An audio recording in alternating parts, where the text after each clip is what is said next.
Rendell Tagalog Love Stories presents. Mula sa pag-aayos ng mga gamit, ay napatingin si Isabela sa pinto nang bumukas ito bigla. At mula doon ay pumasok si Lucas na may pagod na muka. "Himala at umuwi ka na maaga, sir." Nakangiting nilapitan ni Isabela si Lucas at kinuha ang mga dala nito. "Masyado mo ba akong na-miss kaya kaagad umuwi?" "Huwag kang mag-alala, Sir Lucas. Kahit bukas ka umuwi, nandito pa rin naman ako." Sa gulang na 20 taon, ay nagtatrabaho bilang katulong sa isang malaking mansyon si Isabela na pag-aari ni Lucas, isang kilalang CEO na 39 years old. Sa pagiging abala ni Lucas sa negosyo nito, ay hindi na nito nagawang mag-asawa, kung kaya kumuha ito ng personal na katulong upang pangalagaan ang bahay niya. "Huwag ngayon, Isabela. Masakit ang ulo ko." Sagot ni Lucas, na pabagsak na umupo sa sofa, ngunit agad itong napatayo ng matusok ng kung anong bagay ang puwet niya. Nakaramdam din ito ng pagkapaso. "Aray! Isabela, ano to? Bakit may baso sa sofa? Ang init!" Nanlaki ang mga mata ni Isabela. Mabilis namang lumapit sa sofa at pinulot ang kanyang baso doon. "Sir, bakit niyo inupuan ang kape ko? Nakita niyo na, natapon pa. Alam niyo bang ilang oras akong nasa kusina para lang makakuha ng tamang timpla nito? Bakit kasi nagkakape ng ganitong oras at talagang sa sofa mo pa nilagay?" Nakapamewang na tanong ni Lucas. Nabahagya pang hinimas ang pang-upo. "Nanonood ako. Kaya kailangan ko ng pampagising. Bakit ka ba kasi umuwi? Hindi ba at abala ka sa trabaho mo? Alauna na ng madaling araw. Tapos ganun ang laging uwi mo. Pero ngayon, 11:00 pa lang, sir. Nakakagulat." Malakas ang boses na sabi ni Isabela na siyang kinasakit lalo ng ulo ni Lucas. Hinilot niya ng bahagya ang kanyang sentido. "Malamang, bahay ko to. Uuwi ako sa oras na gusto ko. Linisin mo yan dahil dito ako matutulog." Tinuro ni Lucas ang sofa kung saan natapon ang kape ni Isabela. Kumunot ang noo ng dalaga. Binalingan ng kwarto ni Lucas na makikita mula sa baba. Tinuro yun ni Isabela na sinundan ng tingin ni Lucas. "Matulog ka sa taas. May kwarto ka naman. Bakit ka dito matutulog? Halika nga, ang laki mo na pero gusto mo pa rin na hinahatid ka sa kwarto mo. Baka gusto mo lang talaga na kasama akong pumunta sa kwarto mo. Gusto mo akong katabi?" Madaldal na hinilan ni Isabela si Lucas patungo sa kwarto nito. "Bitiwan mo nga ako kung ano-ano sinasabi mo. Baka nakakalimutan mo na amo mo ako at wala kang karapatan na kausapin ako ng ganyan." Inis na binawi ni Lucas ng kamay kay Isabela at naunang maglakad dito. Pumasok si Lucas sa kanyang kwarto at pinagsarahan ng pinto ang dalaga. Maaga siyang umuwi upang makapagpahinga dahil alam niyang magiging abala na naman siya bukas at sa susunod pang araw. Kung hindi dahil sa advice ng kanyang kaibigan, hindi siya uuwi. "Sir Lucas, baka gusto mong kantahan kita para makatulog? Maganda ang boses ko. Alam mo bang nanalo ako sa amin sa paligsahang kumanta? Maraming nagsasabing kasing galing ko si Barbie Fortesa. Sabi ko sa'yo, maganda talaga ako." Nagsalubong ang kilay ni Lucas. Naniningkit ang mga matang. Napatingin siya sa kanyang pinto. Iniisip na si Isabela ito. "Di ka ba titigil? Baka gusto mong sa labas matulog. Balik sa kwarto mo." Gigil na sabi ni Lucas. Pilit pinipigilan na huwag sumabog sa inis sa dalaga. Hindi alam ni Lucas kung matutuwa ba siya o maiinis sa ugaling meron si Isabela. Tinanggap niya ito dahil akala niya ay maaalagaan siya at mapapadali ang ginagawa. Ngunit mukhang mapapadali yata ang buhay niya dahil dito. Bagaman inaamin ni Lucas na sa kabila ng pagkayamot niya kay Isabela ay masaya siyang kasama ito, sa ilang taong pagtatrabaho nito sa kanya ay nagawa nito ng maayos ang trabaho at naiwasan ang pagkaabala niya sobra sa trabaho. "Ito na nga, aalis na. Pero manonood pa ako ah. Sinabi na kasing palagyan ng TV yung kwarto ko eh. Ang yaman-yaman mo naman pero masyado kang madamot sa akin. Saan ang katarungan doon? Ginagawa ko naman ang trabaho ko. Nakangusong napatigil si Isabela sa pagsasalita nang marahas na bumukas ang pinto. Sinabi nang bumalik ka na sa kwarto mo. Bakit ba ang tigas-tigas ng ulo mong babae ka? Sa pagkakaalam ko, masunurin naman ang mga magulang mo. Masama ang mukhang asik ni Lucas. Napalabi si Isabela. Gusto ko ng TV, pero ayaw mo akong bilhan. Ang kuripot mo naman, yung TV na lang sa sala ang ililipat ko sa kwarto para doon na lang ako manonood. Minsan kasi sumasakit na yung likod ko eh. Oo na, ang ingay mo. Magpapabili ako kay James bukas. Tumigil ka lang. Sumasakit lalo ang ulo ko sa'yo. Alis na. Malakas na sinara ni Lucas ang pinto niya, ngunit nang maisara ay hindi mapigilang mapangiti siya nang hindi niya napapansin. Masayang bumalik si Isabela sa sala at nanood. Ngunit nakapaskil sa kanyang labi ang malapad ng ngiti. Dahil sa sinabi ni Lucas, ay maaga rin nagising si Isabela. Pinagluto niya ng agahan ng binata. Ang gatas ko, Isabela. Pumasok si Lucas sa kusina habang inaayos ang necktie nito. Nakita ni Isabela ang hirap nitong ayusin iyon kaya napangisi siya. Hinayaan niya muna ito at ginawa ang gatas nito. Alam ni Isabela na kapag napiko nito kakaayos sa necktie, ay siya ang tatawagin nito para mag-ayos. Hirap ayusin. Ito na ang masarap kong gatas, galing sa akin, puro at walang halong bakterya, sir. Nilapag ni Isabela ang basong gatas sa tabi nito. Simula noon ay hindi na umiinom ng kape si Lucas. Tanging gatas ang iniinom nito sa umaga. Hindi pinansin ni Lucas ang sinabi niya, imbis, hinila siya nito at pinahawak sa kanyang necktie. Ayusin mo, madadagdag ito sa trabaho mo. Napangiwi si Isabela ngunit inayos ang necktie nito. Bakit ka kasi nagsusuot nito kung di ka naman marunong mag-ayos? Magsando ka na lang kaya, sir. Sinamaan siya ng tingin ni Lucas. Nang matapos siya, ay saka lamang inubos ni Lucas ang gatas, saka ito tumayo. Ngunit pinigilan ni Isabela. Di ka kakain? Pinaghanda kita ng agahan kaya dapat kumain ka. Upo ka, sir, at ubusin itong lahat. Alam ko magiging abala ka na naman mamaya sa trabaho at makakaligtaan mong pagkain. Muling pinaupo ni Isabela si Lucas na salubong ang kilay. Pinuno ni Isabela ang pinggan ni Lucas ng pagkain, kung kaya hindi napigilan ni Lucas na magreklamo sa kanya. Tama na, hindi ako katulad mo na kayang ubusin yan. Ako na ang kukuha, gagawin mo pa akong baboy. Naghalo-halo na yung pagkain sa pinggan ko. Asik ni Lucas na kinaismid naman ni Isabela. Kinuha niya kay Isabela ang sandok. Kibit balikat na ibinigay ito ng dalaga at nakangiting umupo sa harap nito. Nakatingin lamang si Isabela kay Lucas habang kumakain ito. Dahil sa pagmamadali ni Lucas ay hindi na niya nagawang sitahin si Isabela. Nasasanay na rin siya sa palaging ginagawa ni Isabela na parabang isa siyang pelikula na gustong-gusto nitong panoorin. Nang umalis si Lucas ay nagsimula nang maglinis si Isabela. Dahil hindi naman marumi ang bahay, natapos agad ni Isabela ang ginagawa.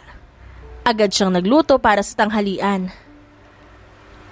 Lucas Branson Dejas, nandito na ang pinakamagandang si Isabela Buenafe, ang Diyosa ng buhay mo. Binuksan ni Isabela ang pinto ng opisina ni Lucas ngunit natigilan siya nang mabungad sa kanya ang dalawang kaibigan nito na nakaupo sa harap nito at seryosong nag-uusap. Napatingin ng mga ito kay Isabela. Nagulat ang mga itsura. Bakit kayo nakatingin? Para lang kay Lucas ang pagkaing dala ko. Kayaman-yaman nyo, umaasa kayo sa libre. Maghanap kayo ng tagaluto nyo na makatikim kayo ng libre. Masungit na inilagay ni Isabela ang dalang lunchbag sa mesa ni Lucas. Wala pa nga kaming sinasabi. Tumingin si Kale kay Lucas. Kung hiramin ko kaya muna tong si Isa, gagawin kong tagaluto. Hindi ako papayag dyan, pre. Ako ang nauna kay Miss Isa, kaya sa akin muna siya magsisilbi. Sagot naman ni Lloyd. Napangiwi si Isabela nang pag-agawan siya ng dalawang kaibigan ni Lucas. Iiling-iling siyang nag-ayos ng mga pinggan. Akala ni Isabela ay hindi nasasagot si Lucas. Dahil nang pumasok siya kanina, ay nasa papeles na hawak nito ang buong atensyon. Huwag niyong pakialaman ng akin. Sa akin lang siya magsisilbi kaya magsialis kayo. Kanina niyo pa ako kinukulit. Wala naman kayo importanteng sinasabi. Alis, may ginagawa ako. Seryoso at naiiritang saad ni Lucas. Tumayo pa at hinawakan ng dalawa sa balikat at tinulak palabas sa opisina nito. Bahagyang napangiti si Isabela sa unang sinabi ni Lucas. Kaya masayang pinaghandaan niya ng tanghalian nito at hinayaan ang magkakaibigan na magkulitan. Hayaan mo muna kami magpaalam kay Miss Gisa. Yumuko si Lloyd upang kumawala kay Lucas at patakbo itong nagtungo kay Isabela. Paalam Miss Isa, pinapaalis na kami ng amo mong masungit para suluhin ka. Kita tayo sa susunod. Mabilis nitong niyakap si Isabela na kinasama ng tingin ni Lucas. Kaya bago pa makalayo si Lloyd, ay kinuha ni Lucas ang unan sa sofa at tinapon yon sa kaibigan na sapul naman sa ulo at bahagyang tumama ang noo sa pinto. Ayan, yakap pa. Siloso kasi ang kaibigan natin, iinisin mo pa. Natatawang binatukan ni Cale si Lloyd. Naiiling na tiningnan ni Isabela ang mga ito. Minsan, naaawa siya kay Lloyd dahil ito ang laging kawawa sa dalawa. Ngunit pakiramdam ni Isabela ay sinasadyang inisin ni Lloyd si Lucas. Dahil yun din ang gawain niya, ay tinutulungan niya ito minsan na gawin yun kay Lucas. Umalis na kayo. Sinara ng malakas ng binata ang pinto at inis na bumalik sa pwesto nito. Anong tinitingin-tingin mo? Salubong na ang kilay ng balingan si Isabela. Napapalabing inuso ni Isabela ang nakahandang pagkain sa maliit na mesa ni Lucas. Ngunit imbis na lumapit si Lucas, ay kinuha niya ang papeles saka bumalik sa pagbabasa nun. Sir Lucas, nakahanda na ang tanghalian mo. Kumain ka na kaya na makauwi na ako? Sabi ni Isabela na kinatingin ni Lucas sa kanya. At makapagkita kay Lloyd? Hindi, dito ka lang. Nagtatrabaho ka sa akin kaya hindi ka maaaring makipagkita sa iba. Lalo na sa mga kaibigan ko. Naiintindihan mo ba? Seryoso at walang emosyon na mukhang sabi ni Lucas na kinataka ni Isabela. Anong pinagsasabi mo dyan, sir? At aba, sir, personal ko ng desisyon yon kung makipagkita man ako sa iba o hindi. Saka malay mo, isa pala sa mga kaibigan mo ang magiging kasintahan ko. Hindi na rin masama yun. Kung tutuusin, may itsura naman ng dalawa. Mayaman at may sariling paninindigan. O, san ka pa? Kay Lloyd at Cale ka na. Nakangising sabi ni Isabela. Ngunit unti-unting nabura yun nang makitang patungo si Lucas sa pwesto niya. Anong sinabi mo? Galit na ang itsura ni Lucas, bagaman kahit ganun ay hindi siya nakakaramdam ng kung anong takot.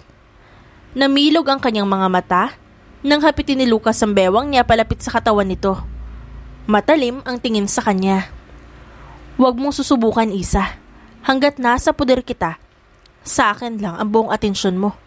Ayokong nasa iba yung paningin mo, nagkakaintindihan tayo? Napanguso si Isabela at sinusubukang itulak si Lucas palayo na hindi naman natinag. Sir Lucas, ayoko maging katulad yung walang love life. Abay sir, huwag niyo akong idamay dyan. Ayoko maging matandang dalaga, no? Gusto ko ng asawa at magkaroon kami ng anak. Sa huli ay nakawala si Isabela kay Lucas. Bumalik sa pag-aayos ng lamesa kahit maayos na yon. Nakita ni Lucas ang panginginig ng kamay ni Isabela kaya nangunot ang noon niya. Kumain ka na lang sir na makauwi na ako. Hindi ko natapos yung pinapanood ko kagabi dahil sa kagagawan mo. Naalala ni Isabela ang ginawang pagpatay ni Lucas ng telebisyon habang nanonood siya kagabi. Ang ingay mo talaga.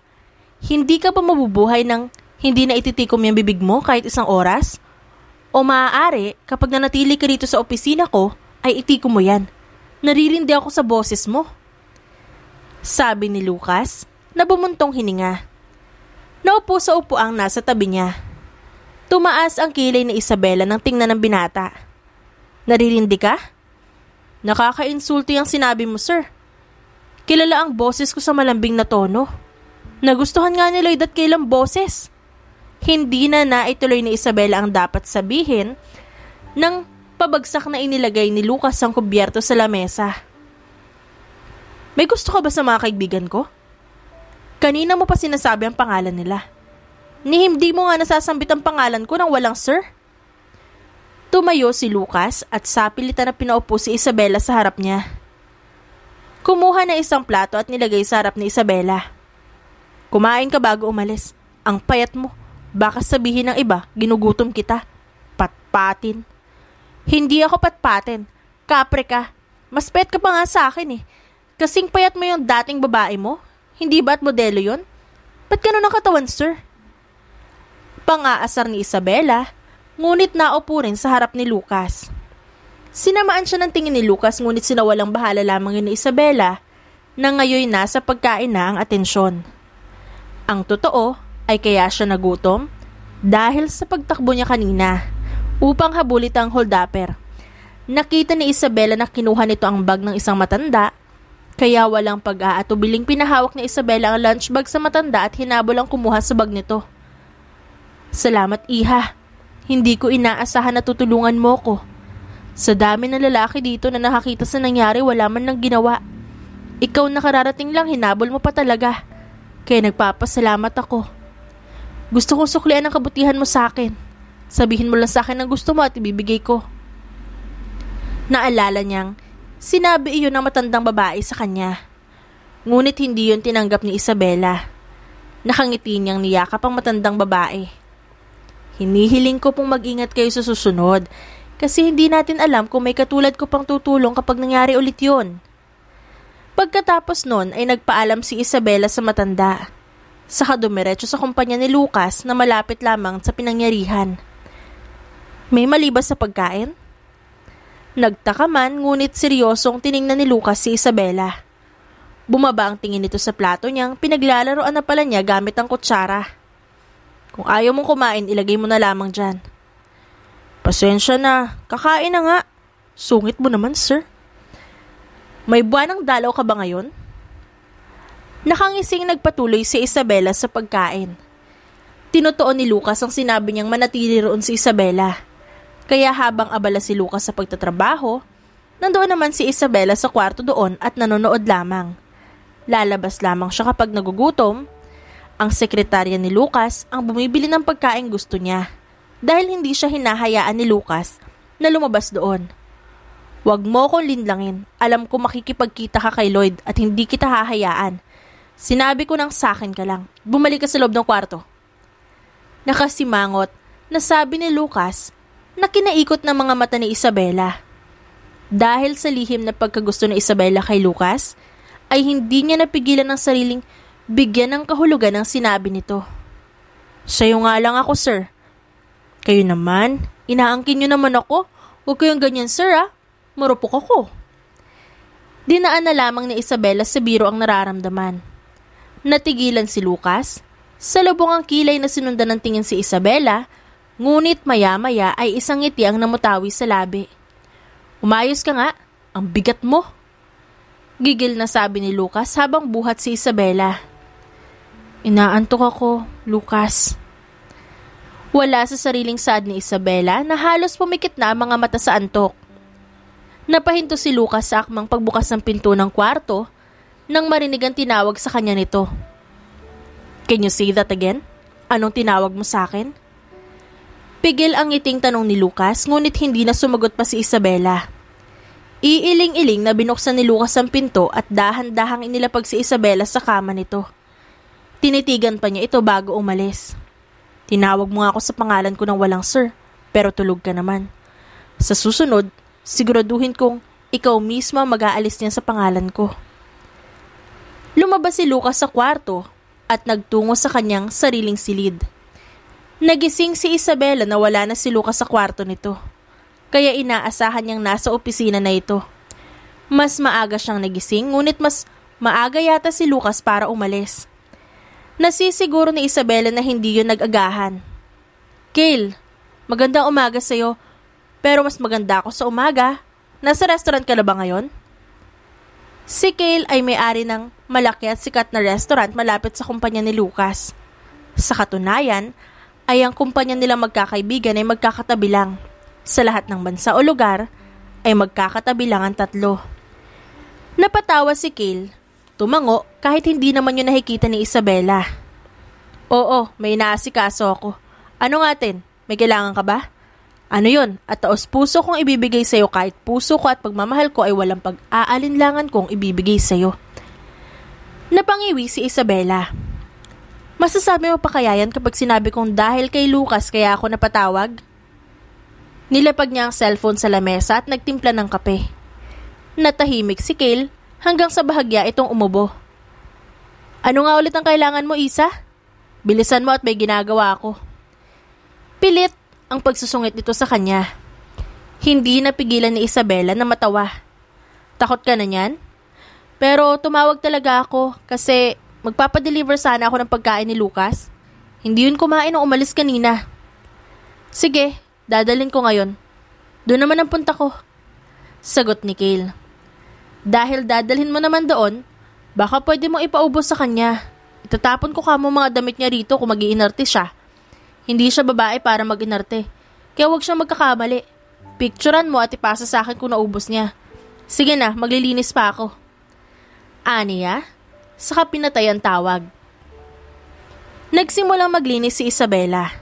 Nang matapos niya ang buong bahay, saka siya nakatanggap ng message mula kay Kale. Isa iyong video kaya nang buksan niya ay napangiwi na lamang siya. Bumungad sa kanyang mukha ni Kale. Para itong nagwa-vlog sa video. Pinanood niya kung paano nito pinilit pinaubos kay Lucas ang pagkain. Alam mo ba pare kung ano sinabi ni Isa sa akin kung hindi ka kakain? Itatapon niya lang naman ang lahat ng damit mo.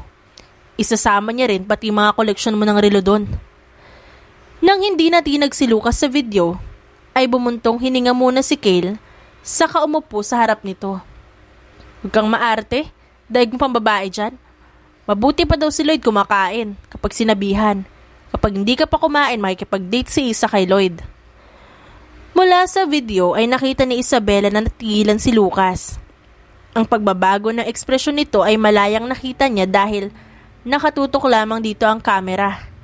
Napatawa si Isabela nang itigil ni Lucas ang ginagawa at padabog na nagtungo sa mesa nito kung nasa ng pagkaing dinala ni Kale. Maarte talaga. Ngunit nang isipin na pumayag si Lucas na kumain dahil sa huling sinabi ni Kale, dahil sa damdaming meron siya kay Lucas, ay nagawang bigyang kahulugan ni Isabela yon kahit na imposibleng magkagusto din si Lucas sa kanya. Kundi ko lang alam na kaya hindi pa rin siya nag-aasawa ay dahil may hinihintay siyang unggoy. Napairap si Isabela nang maalala ang nakita niyang litrato ng babae sa wallet ni Lucas na hindi alam ni Isabela na siyang pinsan pala ni Lucas.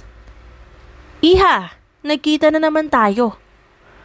Mula sa pagtingin sa maliit niyang bag ay umangat ang ulo ni Isabela at nakitang mula sa kanyang harapan ng isang matandang tinulungan niya. Nasa maliit siyang shop ng mga damit. Naisipan niyang bumili doon para sa mga pinsan at sa kambal na anak ng kanyang tita. Nakangiting lumapit siya dito. Nakita niya nakaayos itong damit ngayon, hindi tulad nung nakita niya ito. Ano pong ginagawa niyo dito, Nay? Kayo lang po ba mag-isa? Dapat ay magsama kayo para maiwasan yung mapahamak. May mga anak ka po ba? O apo man lang na pwedeng isama? Bumuntong hininga si Isabela at nakangusong tiningnan ng matanda. Sa amin sa probinsya, Nay, bawal umalis ang matatanda na walang kasama. Tumango naman si Lucita kay Isabela. Naaaliw siyang tinitingnan ng dalaga. Sa katunayan, ay sinadya niyang magkita sila ngayon. Ganon din dito. Ngunit ayaw kong may kasama ako dahil pakiramdam ko ay limitado lamang ang bawat galaw ko. Hindi ko mapupuntuhan ng lugar na gusto ko dahil nagrereklamo ang kasama ko. Ayaw lang siguro nilang mapagod ka, Nay. Nakangiwing umiling si Isabela. Hindi. Nais nilang umuwi na o mas gusto nilang mag-shopping buong araw at gumasta sa pera na hindi naman importante yung binibili nila. Tinitigan ni Lucita si Isabela at hinawakan ng kamay nito. Ngayon na nakita kita, gusto sana kitang iyain kumain. Pasasalamat ko man lang sa'yo na tinulungan mo ko. Hindi ako tumatanggap ng pagtanggi kaya halika na. Sabi nito na kinasinghap ni Isabela dahil biglaan din itong hinila siya. Nay, wag naman kayo feeling malakas. Baka sumakit yung tuhod nyo. Mahirap na ha. Baka hindi kita mabuhat. Inalalayan ni Isabela si Lucita patungo sa lugar na gusto nito. Nang tumigil sila sa malaki at sikat na restaurant, ay napamaang si Isabela. Nay, mahal pa ang mga pagkain dito kaysa sa damit na suot natin. Doon na lang tayo sa karinderya. Libre na lang kita. Umiling si Lucita at bahagyang tumawa. Huwag kang mag-alala at apo ko naman ang magbabayad. Kasabay natin siyang kumain kaya walang dapat na problemahin. Naaaliw na sabi nito kay Isabela. Apo niyo ho? Gwapo naman po ba, Nay? Ireto niyo nga ako. Sige na, Nay, nang magka-love life naman ako. Ngunit ilang sandali ay napangiwi nang maalala ni Isabela ang kanyang among si Lucas. Nagbibiro lang po ako. Baka mapalayas ako sa bahay. Maarte ang amo ko. Ayaw niyang napupunta sa ibang atensyon ko na dapat ay sa kanya. Ang ibig kong sabihin sa trabaho. May gusto ka sa amo mo? Hayaan mo na yon. Ipapakilala na lang kita sa apo ko. Sinasabi ko sa'yo, magandang lalaki ang apo ko. Sigurado akong lamang siya sa amo mo. Nakangiting sabi pa ni Lucita. Talagang gusto niya si Isabela. Kung mabibigyan ng pagkakataon, ay si Isabela ang gusto niyang mapangasawa ng apo. Maaari iyong sabihin ni Lucita sa kanyang apo, ngunit imposibleng pagtuunan nito iyon ng pansin lalo na at masyado itong abala sa trabaho. Saan tayo pupunta, Nay? Tanong ni Isabela nang igiya siya ng isang lalaki patungo sa isang silid. Kakain, hindi ba? Nasa pribadong kwarto ang apo ko. Takot yun sa mga babae. Natatawang sabi ni Lucita na kinatingin ni Isabela sa kanya. Hindi niyo naman siguro ako kikidnapin? O kukunin ang lamang loob ko, Nay? Tumigil sa paglalakad si Isabela at hinawakan ng kamay ng matanda. Huwag niyong gagawin sa akin yun, Nay. May pamilya pa po akong binubuhay. May pangarap pa po akong makapag-asawa kahit ayaw ng amo ko. Gusto ko pa pong halikan ng amo ko, Nay. Mariing ipinikit ni Isabela ang mga mata at pinagsiklop ang kamay sa harap ng matanda na nagulat pa sa mabilis niyang pagsasalita. Anong ginagawa mo? Para kang tanga riyan. Pumasok ka sa loob. Gusto mo bang ibigay ko na sa iyo ang halik na hinihiling mo? Kaya kong ibigay agad sa iyon. Kahit nasa harap natin si Lola. Nagulat si Isabela nang marinig ang boses ng kanyang amo malapit sa kanya. Kung kaya, mabilis niyang binuksan ang mga mata na agad na tuon sa lalaking nakatayo sa pinto. Sir Lucas, ikaw po ba talaga yan? Anong nakain niyo at lumabas ka sa lungga mo ng ganito kaaga? Anong ginagawa niyo po dito? Lumapit si Isabela at hinawakan ang braso ni Lucas upang masiguro kung totoo nga ba ang binata. Totoo ka. Akala ko isa kang imahinasyon lang. Walang naging reaksyon si Lucas. Ngunit tiningnan nito ang lola na nakangiting nakatingin sa kanila. Ito na ba ang tinutukoy mong tumulong sa'yo, Lola? Mas mukhang akyat bahay pa itong... Hindi na natuloy ni Lucas ang sasabihin nang kurutin ni Isabela ang tagiliran niya. Aray, ano ba? Sinamaan ng tingin ni Isabela si Lucas. Ikaw, mas kriminal pa ang mukha mo. Kala mo naman gwapo. Nadala lang yata yan sa gluta at sabong pampaputi. Alis ka nga. Muling inalalayan ni Isabela si Lucita na natatawa sa kanilang dalawa ni Lucas. Nay, wag po kayong tumawa dyan. Masama ang ugali niyang lalaking yan. Yan ang apo ko. Sagot naman nito kay Isabela na kinatango niya. Opo, ang apo nyo. Natigilan si Isabela at dahan-dahang nanlaki ang mga mata kasabay ng pag-awang ng labi niya. Apo niyo po? Sino, Nay? Yung kamukha ni Dugong? Gulat na tinuro ni Isabela si Lucas, ngunit tinampal lamang ni Lucas ang kamay niya. Anong dugong? What is that? Hinila ni Lucas si Isabela at pilit yung pinaupo sa tabi ng upuan nito sa kainalalayan ng kanyang lola. Napasimangot si Isabela na makitang malayo siya sa matanda. Tatabi ako kay nanay. Ayokong tumabi sa'yo. Tumayo si Isabela ngunit hinawakan lamang ni Lucas ang kanyang balikat at pilit siyang pinaupo. Manatili ka dyan. May kasalanan ka pa sa akin. Hindi mo ako dinalhan ng tanghalian ko. Talagang kaibigan ko pa ang tinawagan mo para hatiran ako? Bakit ka may number nun? Burahin mo yun mamaya. Masungit na saad ni Lucas at pinagsilbihan silang dalawa ng lola nito. Ikaw ang amo nitong si Isabela, apo? Abay, nang malaman na kasama ka namin na kumain ay nagpapareto sa akin. Ang sabi ko nga, gwapo pa sa amo niya. Hindi ko alam na iisa lamang kayo. Pagkukwento ni Lucita sa apo at natatawang tiningnan si Isabela na nabigla sa sinabi niya. Hindi inaasahan ni Isabela na sasabihin yun ni Lucita sa apo nito. Kaya hindi maiwasang mamulan ni Isabela nang tingnan siya ni Lucas at sinamaan ng tingin. Anong reto? Saan mo natutunan yun? Asik pa ni Lucas. Napanood ko sa mga vlogs. Hindi ba at nagpapareto din si Lloyd sa'yo pero binara mo lang? Dinadamay mo kasi kami sa kamalasan mo sa love life kaya hanggang ngayon di ka pa rin nag-aasawa. Ano pa bang hinihintay mo? Nakataas ang kilay na sabi ni Isabela at nagsimulang kumain.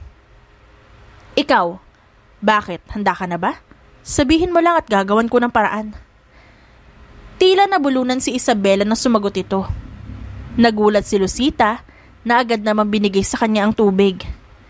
Sabay silang tumingin kay Lucas na kalmado lang kumakain. Nagtaka pa nang makita ang titig nila. Bakit kayo nakatingin? Umiling si Isabela at bumuntong hininga. Iniisip niya na baka nagkamali lang siya ng dinig.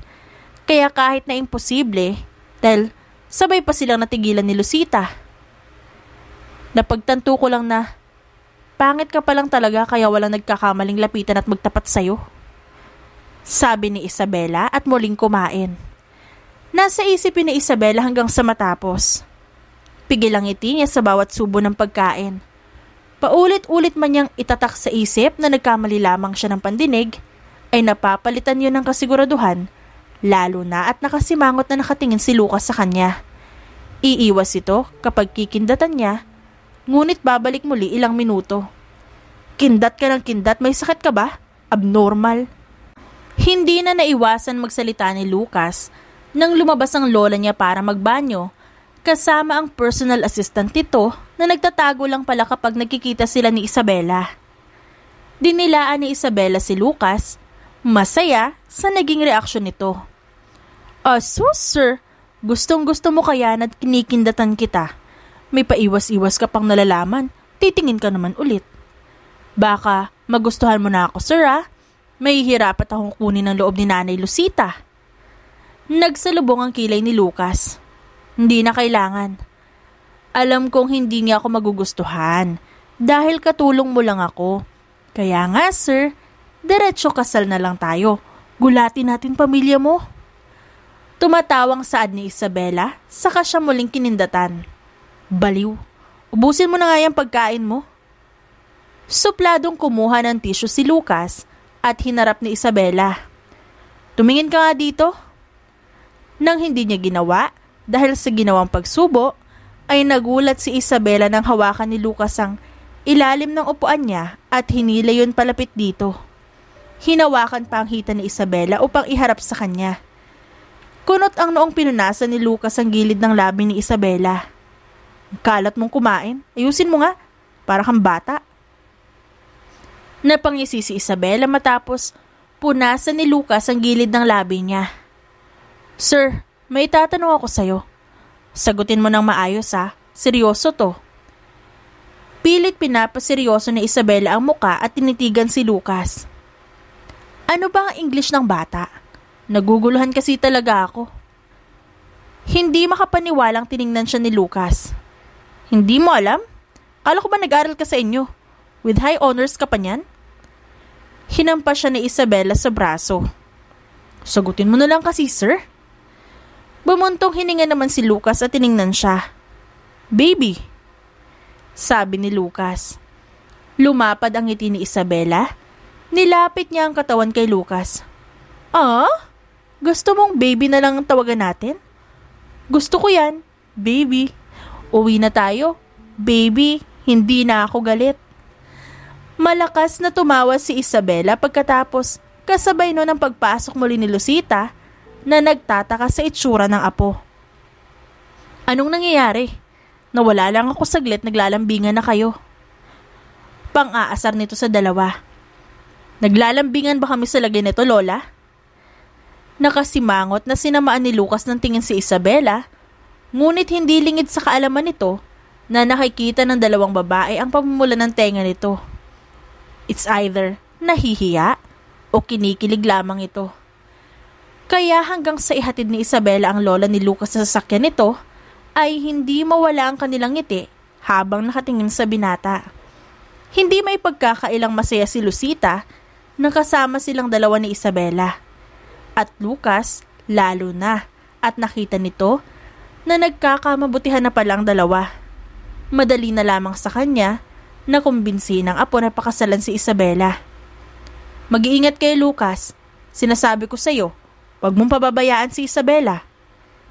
Binalaan pa ni Lucita ang apo at paulit-ulit na sinabi na isama si Isabela sa lahat ng pupuntahan nito.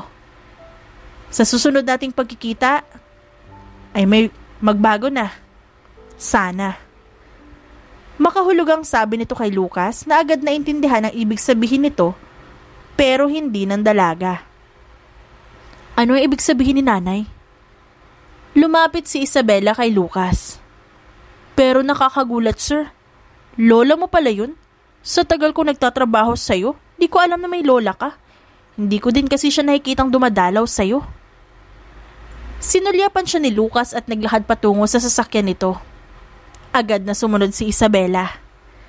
She's living in Australia. Minsan lang umuwi kapag may importante kailangan dito. Hindi na siya hinahayaan ni Daddy na bumiyahe pa. Matigas lang ang ulo niyan at tumakas patungo dito ng isang araw pa. Napaawang ang labi ni Isabela. May pinagmanahan ka pala, sir. Ngayon ay hindi na ako magtataka. Ano ibig mo sabihin dyan? Umiling si Isabela saka pumasok sa kotse ni Lucas. Akala ni Isabela ay yun na ang simula na mababawasan ang pagiging abala ni Lucas sa trabaho. Ngunit nagkakamali siya dahil mas lalo pa nitong inabala ang sarili sa mga sumunod na araw. Na halos hindi na umuwi si Lucas sa bahay nito. Nakikita lamang ni Isabela si Lucas kapag maghahatid siya ng tanghalian. Bagaman, kapag naroon si Isabela ay busy naman ito. Nang araw ng Sabado ay nagulat na lamang si Isabela pagkababa niya ay agad niyang nakita si Lucas sa kusina suot ang kanyang apron. Sir Lucas, himala nandito po kayo. Lumapit si Isabela at nakaramdam ng kung ano saya nang makita si Lucas. Wala po kayong trabaho, sir? Ako na po dyan. Stay put, baby. Kumindat pa si Lucas sa kanya nang akma niyang aagawin ang sandok dito. Bakit sir na ang tawag mo?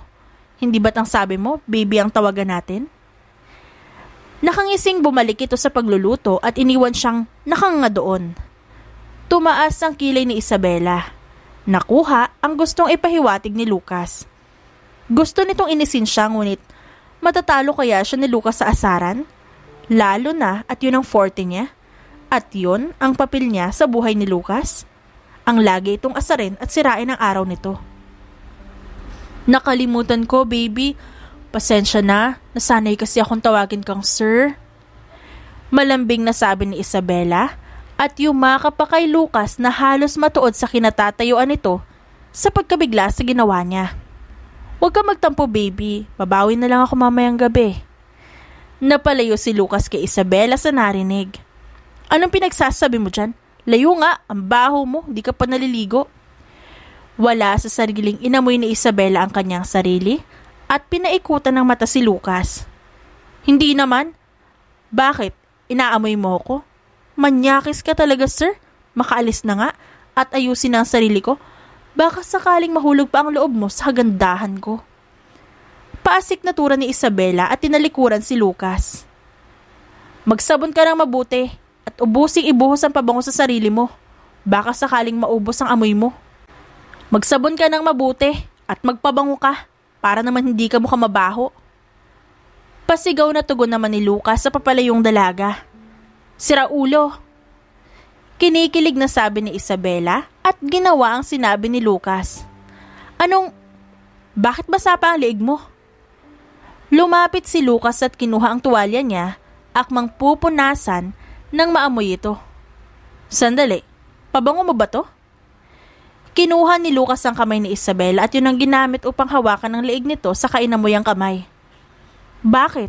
Sinunod ko lang naman ang sinabi mo. Sabi mo magpabango ako. Ginawa ko na, kaya amuyin mo na ako. Nilapit ni Isabela ang katawan kay Lucas, ngunit lumayo ito sa kanya. Binuhos mo talaga? Abnormal ka ba? Pero ang baho mo pa rin. Sa sinabi ni Lucas ay nagbago ang ekspresyon ng mukha ni Isabela. Kaya na makita ni Lucas na lumilingalinga si Isabela at natuon ang atensyon sa mga tsinelas sa gilid, ay nanlaki ang mga mata ni Lucas na tumakbo. Kinuha ni Isabela ang tsinelas at hinabol ang binata. Anong mabaho, ha? Alam mo bang nag-effort ako para ubusin ang pabango ko dahil sa sinabi mo? Tapos yan ang sasabihin mo sa akin ngayon? Sasamain ka talaga sa akin, Lucas Brent Sandejas. Sigaw ni Isabela habang hinahabol ito. Oh, my name suits you, baby. Bakit hindi natin palitan ang apelido mo ng apelido ko? Gulatin natin ang pamilya ko, baby. Natatawang saad pa ni Lucas na nagtago sa sofa nang itapon ni Isabela ang isang tsinelas sa kanya. Ngunit pag-ahon niya, doon ay ang pagtapon din ni Isabela ng isa pang tsinelas na tumama sa mukha niya. Isabela! Nakashoot sa pula mukha ni Sandejas. Perfect! Sigaw ni Isabela at sumuntok pa sa hangin. Napapikit ang mga mata ni Lucas nang masapula mukha niya. Tuod siyang nakatayo lamang doon at dinamdam ang pananakit ng muka. Pakiramdam niya ay nabali ang ilong niya sa ginawa ng dalaga. Ang galing ko. Sapul na sapul talaga. Tinalikuran ni Isabela si Lucas at parang walang nangyaring bumalik sa kusina. Mabuti na lang hindi plato ang nakita ko at natapon ko sa kanya. Kawawa naman ang baby ko kapag nabali ang ilong niya. Gulat na sambit ni Isabela nang maalala na natamaan ito sa ilong. Mabilis siyang bumalik sa pwesto ni Lucas ngunit nakita niya itong naglalakad pabalik sa kusina habang nakapaskil ang inis sa muka. Nakita ni Isabela ang pumumulan ng mukha ni Lucas. May plano ka bang sirain ang mukha ko? Inis na sabi nito at dinuro sa kanya ang tsinelas na halos tumama na sa labi niya. Tinulak ito palayo ni Isabela. Baka tumama sa labi ko. Baka maging first kiss ko pa yung tsinelas mo. Malditang tugon naman ng dalaga. First kiss? Anong first kiss? Nahalikan na kita nun. Kunot ang noo na wika ni Lucas na kinapula naman ng mukha ni Isabela. Hindi sinasadya yon. Aksidente lang ako nahalikan. Feeling mo naman. Ang init naman dito. Makaalis na nga. Maliligo ako ulit. Tumakbo si Isabela patungo sa kwarto niya. Nasa lubong naman ng kilay na sinundan siya ng tingin ni Lucas. Buong araw ay asaran at habulan lamang ang ginawa ni Lucas at Isabela. Sa pagiging abala nila sa isa't isa, ay hindi nila namamalaya na gumagabi na. Sinulit na ni Isabela ang araw na yon na makasama si Lucas dahil alam niyang magiging abala itong muli bukas. Kahit linggo ay may trabaho ang binata. Hindi ka na naman kakain? Tanong ni Isabela kay Lucas pagkababa niya kinaumagahan at nadatnan si Lucas sa sala na inaayos ang necktie nito. Nilapitan siya ni Isabela at inayos ito. Maaga ang meeting ko, I can't be late. Pakidalhan na lang ako ng tanghalian. Ayoko ng luto ni Kale, kaya wag mong subukan na tawagan siya. Kung bored ka, tawagan mo ko. Sabi ni Lucas. Napalabi si Isabela at inilingan lang ang binata. Para namang may oras kang dumaldal sa akin. Mabuti pa nga si Kale at Lloyd. Hindi na natuloy ni Isabela ang sasabihin nang maramdaman ng labi ni Lucas na tumama sa kanyang labi. Hindi pa siya nakabalik sa wisyon nang makitang wala na si Lucas sa harap niya. Napapadyak na lamang siya sa inis. Bakit mabilis? Lucas, bumalik ka dito. Hindi ako papayag na ganun lang kabilis. Hindi ko naramdaman ang labi mong walang giya ka. Nakasimangot na sigaw ni Isabela bago narinig ang papaalis na kotse ni Lucas. Sana nilubos na niya. Idiniin niya sana para ramdam ko. Ganon. Babawi ako mamaya. Nayayamot na sabi pa ni Isabela na nabitin sa halik ni Lucas. Ngunit sa kabila nun ay nagulat din ang dalaga. Nagtataka siya kung bakit siya hinagka ni Lucas. Iniisip niyang baka nagugustuhan na siya nito. Ngunit napaka-imposible naman dahil alam niyang walang interes si Lucas sa isang katulong na tulad niya. Hay, nakaka-stress talaga ang mga mayayaman. Iiling-iling na saad ni Isabela. Pagkarating ni Isabela sa kumpanya ni Lucas ay kaliwat kanan ang bumabati sa kanya. Mula nang pabalik-balik si Isabela sa kumpanya ng binata, ay nakaklose na ang mga empleyado doon. Hindi tulad sa nababasa niya sa libro na masasama ang ugali ng mga empleyado. Sa kumpanya ni Lucas, ay masasabi ni Isabela na mababait ang mga nagtatrabaho doon. Gumaganda kaya ta araw-araw, Miss Isa. Nakaka-unfair naman sa amin na natutulog pa ng maaga para magbukang tao pa rin. Sabi kay Isabela ng isa empleyado nang papasok siya sa elevator. Mas maganda ka pa nga dun sa babaeng kakasakay lang patungo sa opisina ni Sir Lucas. Pareho kayong maganda pero lumamang ka lang ng 5 paligo. Dagdag pa nito. Napatingin si Isabela dito. Nagsalubong ang mga kilay dahil sa pagtataka. Anong babae? Patungo ka mo sa opisina ni Sir Lucas? Aba, maiwan ko muna kayo. Babakuran ko ang amo natin. Bilisan mo, Miss Isa. Baka makapasok na yun. Sulsul pa ng empleyado at ng kasama nito. Tuloy ay halos takbuhin na ni Isabela ang opisina ni Lucas. Nakita ni Isabela ang babaeng may hubog ang katawan palapit sa opisina ng binata. Tinakbo yun ni Isabela kaya naabutan niya ang babae. Nang buksan ang pinto ng opisina, ay dinilaan ni Isabela ang babae, saka ito pinagsarahan ng pinto. Mula sa mga papeles na hawak, ay bahagyang nabitawan yun ni Lucas dahil sa marahas na pagbukas at pagsara ng pinto ng kanyang opisina. Isabela, pakidahan-dahan naman, masisira ang pinto. Pasinghal na sabi ni Lucas sa kanya. Ngunit imbis na pansinin ni Isabela si Lucas, nilakpan niya ito at mabilis na nagtungo sa DVD player na naroon. Nakangusong pinaandar yun ni Isabela at malakas na pinatugtog. Hindi dapat niya marinig na may tumatawag sa labas. Bulong ni Isabela habang nakatingin sa nagtatakang si Lucas. Ngunit nang tumunog ang telepono ni Lucas, ay tinakbo yun ni Isabela at siyang sumagot. Magandang umaga sa'yo, abala si Lucas ngayon. Miss Isa, pakisabi naman kay Sir Lucas na narito si Miss Cara. Nabosesa ni Isabela ang sekretarya ni Lucas. Luna, pabili daw ng Jollibee si Sir Lucas. Damihan mo dahil uubusin niya lahat ngayon. Gulat na napatingin si Isabela kay Lucas nang tampalin nito ang pang-upo niya. Kung ano-anong pinagsasabi mo dyan?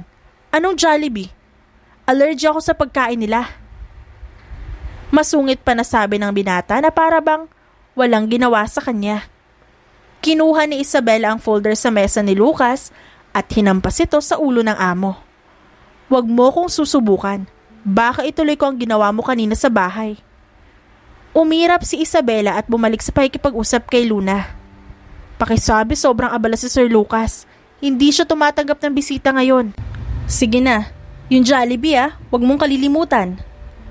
Tumayo si Lucas sa isiping magtutungo ito sa pinto ay inunahan ni Isabela doon at hinarangan ng pinto gamit ang katawan nito.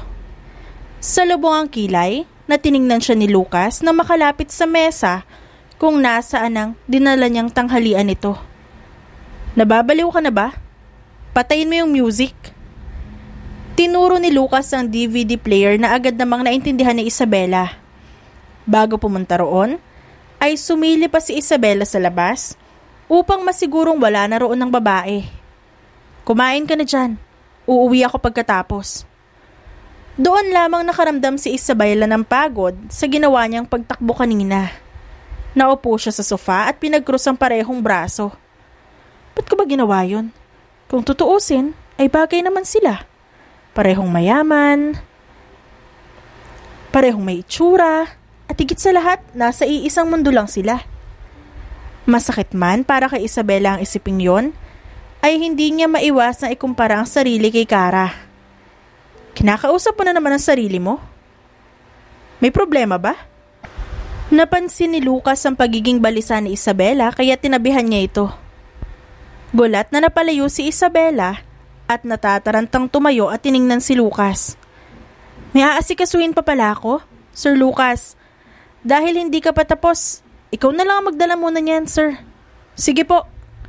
Yumuko si Isabela at mabilis na lumabas ng opisina. Nagulat si Lucas sa naging kilos ng dalaga. Kaya nang pumasok ang sekretarya niya bitbit ang plastic ng Jollibee, ay napabuntong hininga si Lucas. Kainin mo na lang yan. Umuwi na si Isabela. Bumalik si Lucas sa pagtatrabaho. Salamat, Sir Lucas. Nga po pala, ang sabi ni Miss Kara kanina, ipapadala na lamang niya bukas ang pinapagawa mo sa kanya. Sabi naman ni Luna at akmang lalabas nang pigilan ni Lucas. Nagpunta dito si Kara? Bakit hindi mo pinapasok? May importante kaming pag-uusapan. Seryosong wika ni Lucas. Ang sabi ni Miss Isa, nang tumawag ako kanina ay abala daw po kayo at hindi tatanggap muna ng bisita. Sagot ni Luna na ikinatigil ni Lucas. Naalala niya ang naging reaksyon ni Isabela kanina pagpasok dito sa kanyang opisina.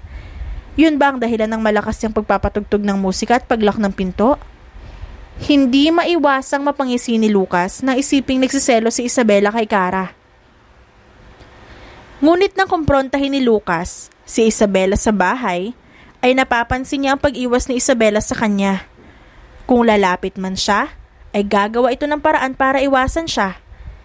Ginawa niyang maaga ang uwi para kausapin ito, ngunit talagang porsigido itong umiwas sa kanya. Sa hindi niya malamang dahilan. Iniiwasan mo ba ako, Isabela? Tanong ni Lucas nang makita si Isabela na naglilinis sa sala na siyang bago sa kanya. Ang alam niya ay naglilinis lamang si Isabela kapag nakaalis na siya o wala sa bahay. Ngayon ay kahit naroon pa si Lucas ay nagsisimula na itong maglinis. Alam ni Lucas na isa yun sa paraan ni Isabela para iwasan siya. Bakit ko naman kayo iwasan, sir? Naroon na ang agahan mo sa kusina. Kung hindi ka kakain, sabihin mo na lang po para maayos ko. Iinitin ko na lang para mamaya. Hindi nakatingin si Isabela kay Lucas nang sabihin yun. Hindi nagustuhan ni Lucas ang pagbabagong yun ni Isabela. Lalo na at kapag naghahatid dito ng tanghalian, ay pinapaabot na lamang niya iyon sa sekretarya niya. Bakit mo pinapaabot kay Luna ang tanghalian ko kung ganon? Hindi mo ginagawa yun noon, Isabela. Ni hindi mo na ako pinipilit na kumain. Na siyang gawain mo araw-araw. Kapag masyado akong abala, ni hindi mo na rin ako kinukulit. Kunot ang noong saad ni Lucas. Nabigla si Isabela. Hindi niya inaasahan na mapapansin yun ni Lucas. Akala niya ay wala itong pakialam sa kung anong ginagawa niya para dito. Tinatamad akong kulitin ka, sir. Ang laki-laki mo na, nagpapapilit ka pa rin. Saka nagmamadali ako kaya siluna ng pinapaabot ko. At hindi ba ayaw mong kinukulit ka, sir? Nang itigil ko, nagrereklamo ka naman dyan. Gulo mo talaga kausap? Mga mayayaman talaga. Iiling-iling na tinalikuran ni Isabela si Lucas nang hindi hinihintay ang sagot nito. Inaamin ni Isabela na iniiwasan niya ang binata. Napagtanto niyang hindi dapat ganon ang pakikitungo niya sa kanyang amo. Hindi dapat siya maghangad pa ng sobra, lalo na at katulong lamang siya. Bali-balik ta rin man kasi ang mundo, hindi maaaring maging sila ni Lucas. Imposibleng magkagusto ito sa kanya. Sir Lucas? Nagulat si Isabela isang gabi nang pagbuksan niya na lasing ang kanyang amo. Uminom po kayo? Sino po naghatid sa inyo? Mabilis niya itong inalalayan at dinala sa kwarto nito. Pilit binubuksan ni Lucas ang mga mata upang tingnan si Isabela, ngunit nawala ang dalaga sa harap niya upang sandaling kumuha ng pampunas sa kanya at bagong damit. Ang ganda mo. Papuri ni Lucas kay Isabela nang bumalik din ito dala ang kailangan. Why are you so jealous with her? Kung pagandahan lang ay mas maganda ka, Isabela. Nakangiting hinaplos ni Lucas ang pisngi ng dalaga at bahagya itong pinisil. Aray naman sir, kung ano-anong pinagsasabi mo, lasing ka na nga talaga. Magkubad ka at pupunasan kita. Bumuntong hininga si Isabela. Pilit pinipigilan ang sariling wag madala sa sinabi ni Lucas, lalo na at lasing lang ito. Sabihin mo yan kung hindi ka lasing, baka maniwala pa ako. Hubad na kasi. Pilit na hinihila niya ang damit ni Lucas, ngunit ayaw nito. Wag, baka makita mo ang katawan ko. Bata pa ako at hindi pa ako handa sa gusto mo. Ate, wag po. Bahagyang tumatawa na sabi ni Lucas na ikinangiwi ni Isabela. Wag mo kong hahawakan, miss, baka magselos ang katulong ko. Silosa kaya yun. Natuod si Isabela sa sinabi ni Lucas. Gulat niya itong tiningnan. Ano nagsiselos? Hindi ako nagsiselos, kapal na mukha mo. Bumangon si Lucas at mapupungay ang matang tiningnan si Isabela. Kamukha mo si Isabela. Kambal ka ba niya? Sumimangot si Lucas kaya pigilang iting hinubaran ni Isabela ito. Ngunit pinigilan siyang muli ni Lucas. Sabihin mo kay Isabela na pansinin niya ako. Bakit niya ako iniiwasan? Kasalanan ko ba kung magandang lalaki ako at marami nagkakagusto sa akin? Saka hindi nagpunta si Kara sa opisina ko para magpapansin. May fiancé na yung tao, pinagsisilosan pa. Baliw talaga yung katulong ko na yan. Pero maganda siya. Kumawala na ang ngiti sa labi ni Isabela. Akmang tatalikod na para ibalik ang planggana, ay hinila siya ni Lucas sa bewang dahilan para mabitawan niya ang hawak. Lucas, ano ka ba? Natapon tuloy. Maglilinis na naman ako. Nakasimangot na kinurot ni Isabela ito sa tagiliran, ngunit nakatitig lang sa kanya si Lucas. Isabela? Napangiti si Lucas na makita ang pagtungo ni Isabela. Walang siri-seremonya na hinawakan ni Lucas ang batok ni Isabela at hinila ito para halikan ng labi ng dalaga. Sandaling natigilan si Isabela. Bagaman ilang sandali ay tinugon niya ang halik ng binata. Hanggang sa namalaya na lamang ni Isabela na pareho na silang walang saplot ni Lucas. Dahil sa nararamdaman ng dalaga, ay nagawa niyang ibigay dito ang nais. Dinadama ang haplos ng bawat isa at nagpadala sa sarap patungong langit. Hindi kami bagay. Hindi niya ako magugustuhan. Nagising si Isabela sa tabi ni Lucas. Hubot-hubad silang pareho. Masakit man ang katawan, ay nagawa niyang makatayo at lumipat sa kanyang kwarto. Lasing si Lucas. Lasing siya. At kapag nagising yun, isusumbat niya sa akin na pinagsamantalahan ko ang pagiging lasing niya. Iisipin niya pinipikot ko siya at peperahan lang. Umiiyak na sabi ni Isabela sa sarili. Paulit-ulit na tinatatak sa isip niya na hindi sila bagay ng binata at kapag nagising ito at nalaman ang nangyari, ay paniguradong susumbatan siya. Kaya napagdesisyonan ni Isabela na umuwi na muna ng probinsya nila. Puno man ng luha ang mga mata, ay inayos ni Isabela ang kanyang mga damit. May pagmamadali ang bawat kilos niya. Umalis siya sa bahay ni Lucas nang hindi nagpapaalam dito. Ni hindi man lang nabibigyan ito ng sulyap, na hanggang ngayon alam ni Isabela na natutulog pa rin. Isa? Anong? Hindi natuloy ng tita Ana niya ang sasabihin nang bumaba ang tingin nito sa hawak niyang bag. Napauwi ka. Sandali at tatawagin ko ang pinsan mo. Iwan mo ang bag mo dyan at ang pinsan mo ang kukuha. Ba't di ka man lang ba nagsabing uuwi ka? Sana nasundo ka namin. Inalalayan nito si Isabela at pinaupo sa sofa. Tinawag ni Ana ang anak upang kunin ang bag ni Isabela. Ate Isa, dito ka na po sa atin? Hindi ka na po babalik doon? Namimiss ka na po namin ng kalaro ko eh. Tsaka, matagal na din tayo na hindi nagkakalaro. Ang tagal mo pong umuwi. Sabi mo nun babalik ka agad. Nag-wait po kami ni Patricia. Sabi ng isa sa kambal ni Ana na si Tricia. Nang malaman ng kambal na umuwi ang tita Isa nila, ay agad na umuwi ang mga ito galing sa paglalaro sa kapitbahay nila. Umiyak pa nang makita ang paborito nilang tita. Pasensya na Tricia at Patricia. Kaya nagtagal si tita doon ay para mapaayos natin ang bahay. Hindi ba? At gusto niyong may sarili kayong kwarto? Kaya nagtrabaho si tita para mapagawa ang kwarto niyo. Nakangiting hinaplos ni Isabela ang buhok ng dalawa. Kumain ka na ba? Kaya pala naramdaman kong gusto kong magluto ng sinigang dahil uuwi ka. Natatawang saad ni Ana. Napangiti si Isabela. Si Ana ang nag-alaga sa kanya nang mamatay ang magulang niya sa aksidente. Inaruga at tinuring siyang tunay na anak ng kanyang tiyahin. Ate Isa, may mga bisita ka? Mula sa labas ng bahay ay tinawag si Isabela ni Domi, ang kanyang pinsan sa pangalawang anak ni Ana. Mga bisita? Hindi pa nag-iisang oras na umuwi kaya may bisita ka na agad. Huwag mong sabihin na sina Badong at Ryan yan. Abay, ang lalakas ng pandinig ng mga ito na dumating ka ha? Iiling-iling na saad ni Ana kay Isabela na kinatawan na lamang niya. Tumayo si Isabela at lumabas ng bahay. Tama nga ang sinabi ni Ana. Dahil nakita ni Isabela ang 4 na lalaking naroon, kaharap ang tito at mga pinsan niya. Sinabi na kasing ayaw ni Isa ng payatot. Umalis si Isa na payat ka hanggang ngayon pag uwi ba naman niya ganun ka pa rin? Ekis ka na sa kanya, Ray. Nakangiwing sabi ni Mark na nakakatandang anak ni Ana. Tama, at ayaw din niya ng adik. Ikaw Badong, pogi lang inambag mo. Puro ka sigarilyo at alak, magtrabaho ka naman. Paano kung magiging asawa mo si Ate Isa na imposibleng mangyari? Anong ipapakain mo sa kanya? Bote ng alak. Aba hindi kami papayag dyan. May pinag-aralan ka naman at may itsura. Subukan mo kayang magtrabaho sa malalaking kumpanya sa Manila. Sabi naman ni Domi na sinisipat pa si Badong. Patuloy lang ang dalawa sa pagsasalita habang natatawa lang si Tito Mike ni Isabela sa tabi ng mga ito.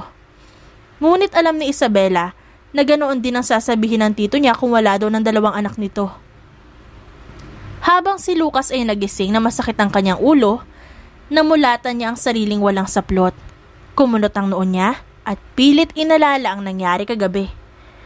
Dahil siya ang tipo ng taong naaalala pa rin ang nangyari kahit lasing siya. At naalala niya naman agad ang nangyari sa kanila ni Isabela. Hinanap ng kanyang mga mata ang babae na nooy wala na sa kanyang tabi. Isabela, nasan ka? Bumunta ka dito. Paulit-ulit yung sinisigaw ni Lucas ngunit walang Isabela na dumating.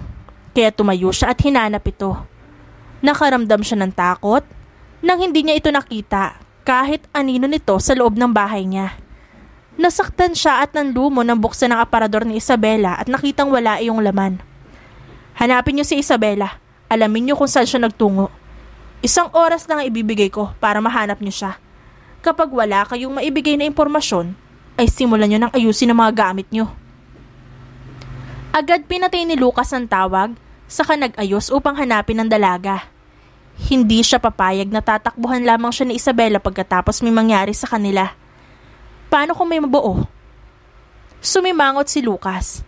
Pinangako niya sa sarili na kapag nakita niya si Isabela, ay ikakadena niya ito sa katawan niya nang hindi na nito maisipang umalis pa. Ako na ang magdadala, Isa. Baka mabigatan ka. Nasa palengke si Isabela ng sumunod na araw. Sumama sa kanya ang 4 na lalaking nanggugulo sa bahay nila umagang-umaga pa. Sumakit ba ang kamay mo? Umiling si Isabela kay Ryan. Ryan, ako na. Hindi ba't bawal kang nabibigatan? Nakangising sabi ni Badong at kinuha ang kahon kay Ryan. May bali ang kamay ni Ryan kaya hindi ito maaaring magbuhat ng mabibigat. Ako na dito, Isa. Kami nang bahala sa mga dala mo. Ang ganda mo ay dapat na iparada sa buong bayan para malaman ng mga babae dito na hindi dapat silang nag-iinarte dahil may mas maganda sa kanila.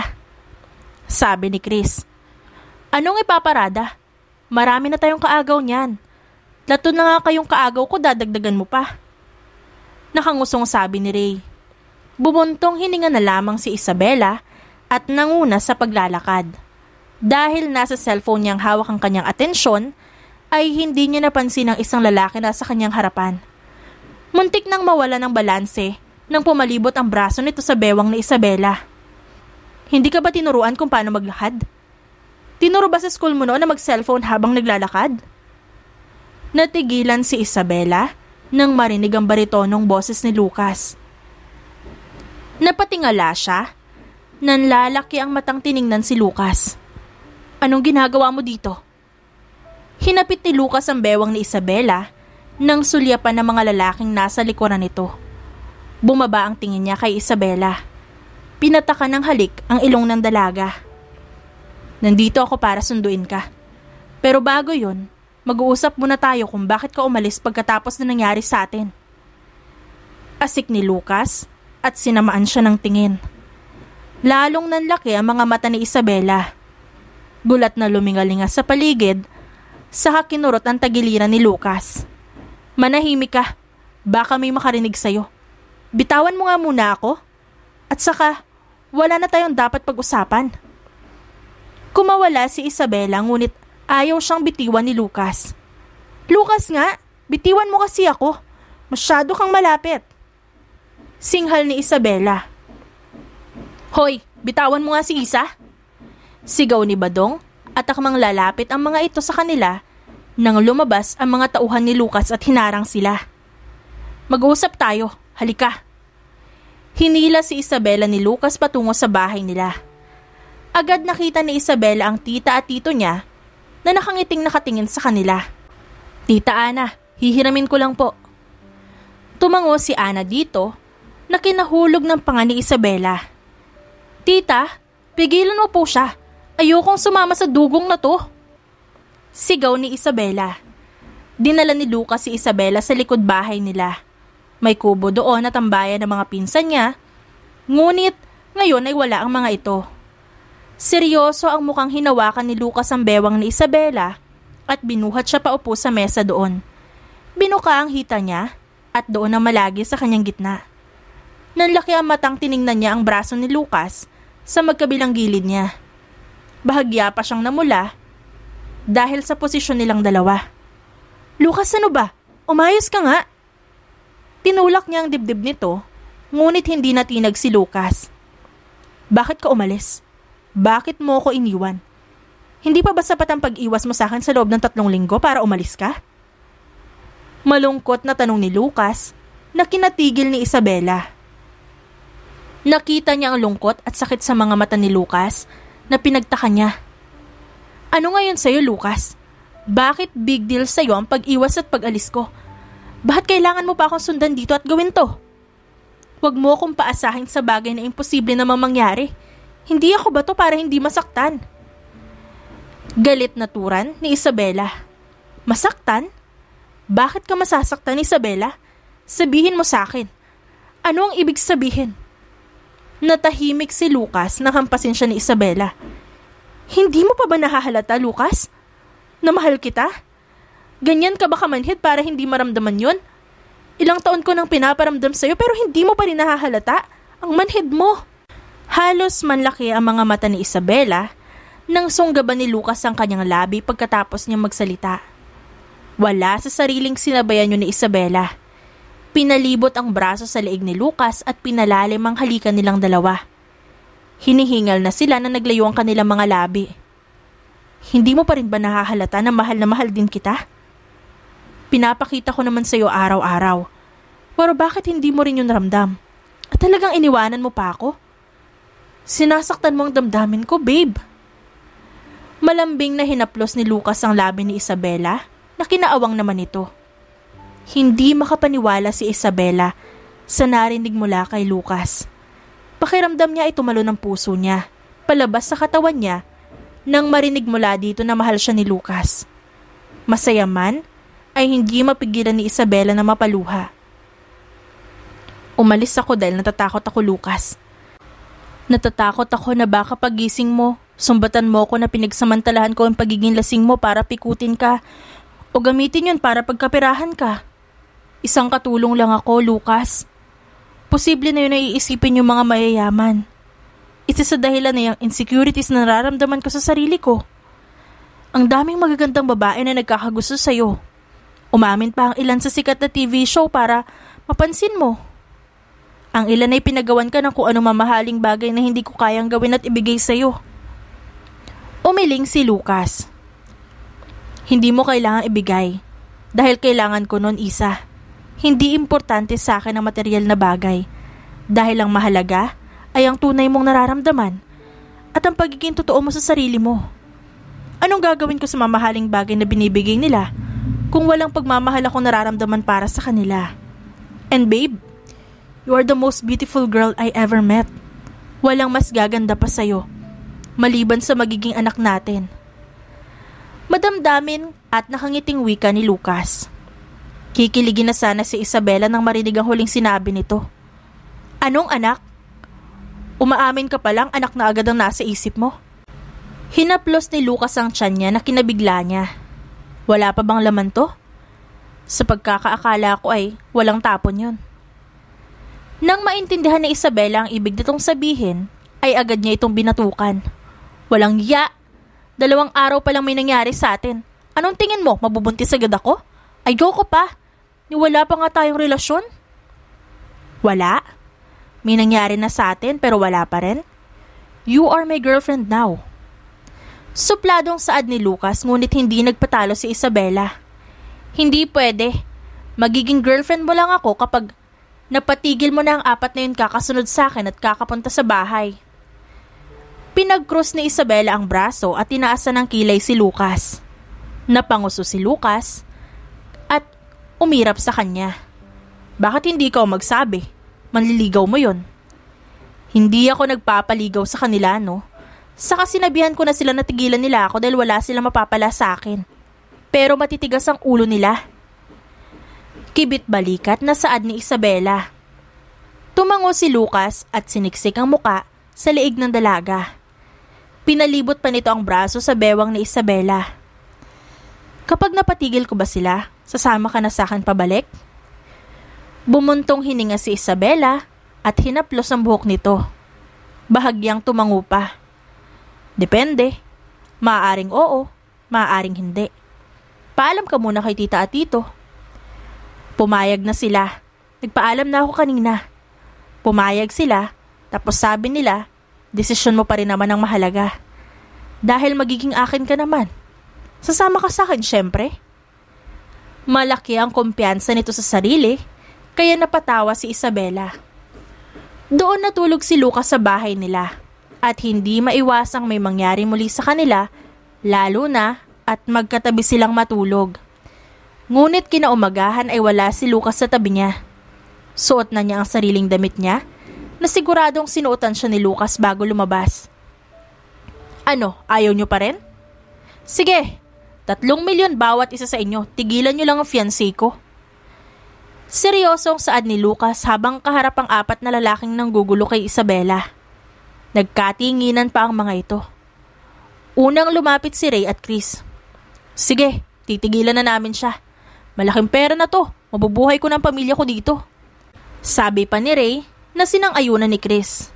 Nang marinig yun ni Ryan at Badong, ay dahan-dahang lumapit ang mga ito. Iniisip nila na makakakita pa sila ng mas magandang babae at kasintahan. Ngunit ang ganun kalaking pera ay mahirap nang makakita, kaya mahirap din tanggihan. Mawi-withdraw nyo ang pera na yan pagkatapos yung pumirma ng kontrata. Nagpagawa ako, baka lokohin nyo ko. Legal to. Kaya kapag kayo nagpakita ng interes sa fiancé ko, ipapakulong ko kayo. Maaari kayong lumapit ngunit walang hahawak. Walang pagmapakita ng interes. Naintindihan nyo ba? Sabay-sabay na tumango ang 4 sa sinabi ni Lucas. Kaya pagkatapos pumirma, ibinigay ni Lucas ang cheque sa kanila. Nakangiting ibinigay ni Lucas ang kontrata sa attorney na nasa harap niya. At akmang babalik sa bahay nila Isabela nang makita niya ang dalaga sa hindi kalayuan. Nakakross ang mga braso at nakataas ang kilay. Nakangusong lumapit si Lucas ngunit tinalikuran siya ni Isabela. Hinabol niya ito bagaman sa hindi sinasadyang pangyayari ay nadulas siya sa buko ng nyog na naroon. Babe, sandali! Tumayo si Lucas at pinagpagan ang mukha niya. Saka tumakbo patungo kay Isabela na malayo na sa kanya. O Lucas, ano nangyari sa'yo? Pagkarating niya sa bahay ay nakita siya ni Ana na puno ng putik ang damit at muka. Tumama siya sa putikan ng madapa. Nadulas po. Maliligo po muna ako. Pumasok si Lucas sa kwarto ni Isabela at nakita ro ng dalaga na nakatalikod sa kanya. Babe, galit ka ba? Sinong hindi, Lucas? Binayaran mo ang mga yun para tumigil? Naglabas ka ng pera para lang dun? Ano nangyari sa'yo? Pagkaharap ni Isabela para sigawan nito ay natigilan siya dahil sa nakitang itsura ni Lucas. Imbis na magalit, ay malakas na tumawa si Isabela. Inis na nagtungo si Lucas sa banyo. Kakainis. Hindi ko naman alam na may buko ng nyug dun eh. Hanggang paglabas ni Lucas ay tumatawa pa rin si Isabela. Nakanguso lamang na niyakap ito ni Lucas mula sa likuran matapos kunin ang maliit na kahon sa bag na dala niya. Napatigil ko na sila kaya girlfriend na kita. Kinuha ni Lucas ang singsing sa kahon at sinuot iyon kay Isabela. Ito. Magpapakasal ka na sa akin. Pupunta dito ang pamilya ko sa susunod na araw para mamanhikan. Gusto ko nang bumuo tayo ng pamilya. Kasama ka, babe. Hindi makapagsalita si Isabela dahil sa gulat. Namilog ang mga mata niya nang itaas ang kamay upang makita ang singsing mula doon. Magpapakasal na tayo? Hindi makapaniwala na tanong ng dalaga na kinatango ni Lucas. Ayaw mo ba? Malungkot na hinagka ni Lucas ang leeg ni Isabela. Tumulo ang luha ni Isabela at niyakap si Lucas. Paulit-ulit niyang hinagka nito sa labi, saka binaon ang muka sa dibdib nito. Magpapakipot pa ba siya? Lalo na at alam naman niyang mahal nila ang isa't isa. Magpapakasal ako sa iyo, Lucas Brent Sandejas. Umiiyak na sabi ni Isabela na bahagyang kinatawa ni Lucas. Pinunasan nito ang luha ni Isabela at matagal na hinagkan sa labi ang dalaga. Mahal na mahal kita, babe. Asahan mong hindi ako magbabago. Araw-araw kitang mamahalin at lalambingin sa kwarto. Gagawin ko yon. At para makita mong hindi ako puro salita lang. Habang buhay na to, babe. Malambing na niyakap pabalik ni Lucas si Isabela. Oo, habang buhay na Lucas. Mahal na mahal din kita. Masayang nagyakapan ng dalawa. Pinuno ng pagmamahal ang bawat salita. Pinaramdam sa isa't isa ang pagmamahal na deserve nilang pareho. Sa huli, ay natupad ang parehong hinihiling nila na mahanap ang kanika nilang kapareha. Dumating na ba siya? Kinakabahang tanong muli ni Lucas sa dalawang kaibigan. Tumatawang tinapik ni Lloyd ang balikat ni Lucas. Kabahan ka na, pre. Baka umurong na yon dahil masyado kang praning. Daig mo pa ang babae sa kapraningan mo. Kumalma ka nga. Nasa labas na ang sasakyan niya. Kahit ganon ay hindi pa rin mapakali si Lucas. Gusto niyang siguraduhin na walang nangyari kay Isabela. Tiningnan ni Lucas si Cale. Tingnan mo sa labas. Kunan mo ng litrato para makita ko kung nandun siya. Sabay na tumawa ang dalawang kaibigan nito. Kahit ang mga taong nakarinig ay natuwa rin sa sinabi ni Lucas. Ngunit hindi pa nakakaalis sa pwesto si Cale. Nang tumunog ang kampana, tanda na magsisimula na. Mayos ka na nga lang dyan. Andyan na si Isa sa likod ng pinto. Ayusin mo ang sarili mo dahil baka kapag nakita ka ni Isa na ang pangit mo sa kasal niyo, baka takbuhan ka nun. Nakangising pananakot pa ni Lloyd. Nasayang-saya na makita ang reaksyon ni Lucas. Sa gitna ng pagtawa ni Lloyd, ay tinawag ni Lucas ang kanyang ina upang ipaayos ang kanyang taksido. Ayan. Imposible nang tatakbuhan ka ni Isa. Ang gwapo-gwapo kaya ng baby ko na yan. Kinurot ni Eva ang pisngi ng anak habang maluhaluhang tinitigan nito. Ikakasal ka na, anak ko. Ma'am, hindi na ako bata. Nakasimangot na saad ni Lucas. Umayos na ho kayo at maglalakad na ang bride. Sabi ng organizer, kaya bumalik na ang ina ni Lucas sa pwesto nito. Mula sa dahan-dahang pagbukas ng pinto, ay nakita ni Isabela sa malayo ang lalaking minamahal. Si Lucas. Na siyang nakatitig sa kanya na para bang siya lang ang nakikita nito sa oras na yon. Ang Tito Mike at Tita Ana niya ang naghatid sa kanya kay Lucas. Hindi maiwasang mapaiyak ni Isabela nang hawakan na ni Lucas ang kanyang kamay. Ilang taon, Lucas. Ilang taon kong tinago ang nararamdaman ko sa iyo dahil akala ko walang pag-asa. Wala akong mapapala lalo na at maraming nagkakagusto sa'yo. Magaganda, matatalino, at mayayaman sila. Na alam kong walang-wala ako. Anong laban ko sa kanila? Ang tanging meron lang naman ako ay ang tunay na nararamdaman ko sa'yo. Kaya kitang alagaan at mahalin ng buong buo. Yun lang ang kaya kong ipagmalaki sa'yo. Ngunit sino ang mag-aakala na makukuha kita sa ganon? Nagustuhan mo ko dahil palagi kong iniinis ang pagkatao mo at lagi kitang inaasar.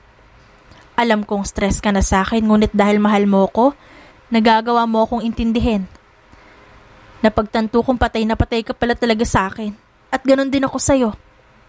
Babe, ilang oras na lang magiging asawa na kita. Kaya wag mong tatangkain na lokohin ako dahil ipapaitak talaga kita sa mga lalaking binayaran mo para layuan ako. Mahal na mahal kita ng sobra, Lucas. Madamdaming saad ni Isabela at dahan-dahang pinasok ang singsing sa palasinsingan ni Lucas. Napangiti ang binata at marahang napatango. Kinuha ang singsing mula sa kambal, tinitigan siya ni Lucas sa kabahagyang bumuntong hininga. Paano naman kita lulukohin kung patay na patay ako sa'yo? Alam mo kung ano mangyayari kapag nagloko ang isa sa atin. Malaking pera ang mawawala sa akin kapag naghanap ako. Pang high school na yung anak natin in the future. Pero alam ko imposible naman kitang lokohin dahil sa buong buhay ko ikaw lang talaga ang minahal ko. Kung hindi ka dumating, sigurado ako magiging matandang binata ako. Humugot ng malalim na hininga si Lucas. Sa lahat ng babaeng nagpakita ng interes sa akin, ikaw ang natatangi kong gusto. Kakaiba kasi ang paraan mo. Halos pumuti ang buhok ko sa pangiinis at pangaasar mo. Ngunit kahit ganon, alam ko sa sarili kong ikaw ang gusto kong makasama hanggang sa huli. Sa'yo lang ako luluhod at magdadasal gabi-gabi. Mahal na mahal kita. Isabela Buenafe Sandejas. Dahan-dahan din na pinasok ni Lucas ang singsing sa palasinsingan ni Isabela. Kinilig at natawa ang mga naroon nang maintindihan ang sinabi ni Lucas sa bandang huli. Napanguso si Isabela nang sabihin ng pare na maaari na siyang halikan ni Lucas. Inangat ni Lucas ang belo ni Isabela at walang seremonyang hinalikan niya ang dalaga na ngayon ay asawa na niya. Nagpalakpakan ng mga naroon nang masaksihan ang pagmamahalan ni Lucas at Isabela. Nasaksihan ng mga naroon kung paano isumpa at hiniling ng dalawa ang pagmamahal na matagal nang hinihintay. Kung paanong ang langit at lupa ay nag-isa at gumawa ng panibagong mundo. The end. At dyan nagtatapos ang ating kwentong pinamagatang The Maid Who Stole the CEO's Heart. Written by Red Poison Ink. Dearest friends and avid listeners, don't forget to like our videos and subscribe to our channel for more wonderful stories.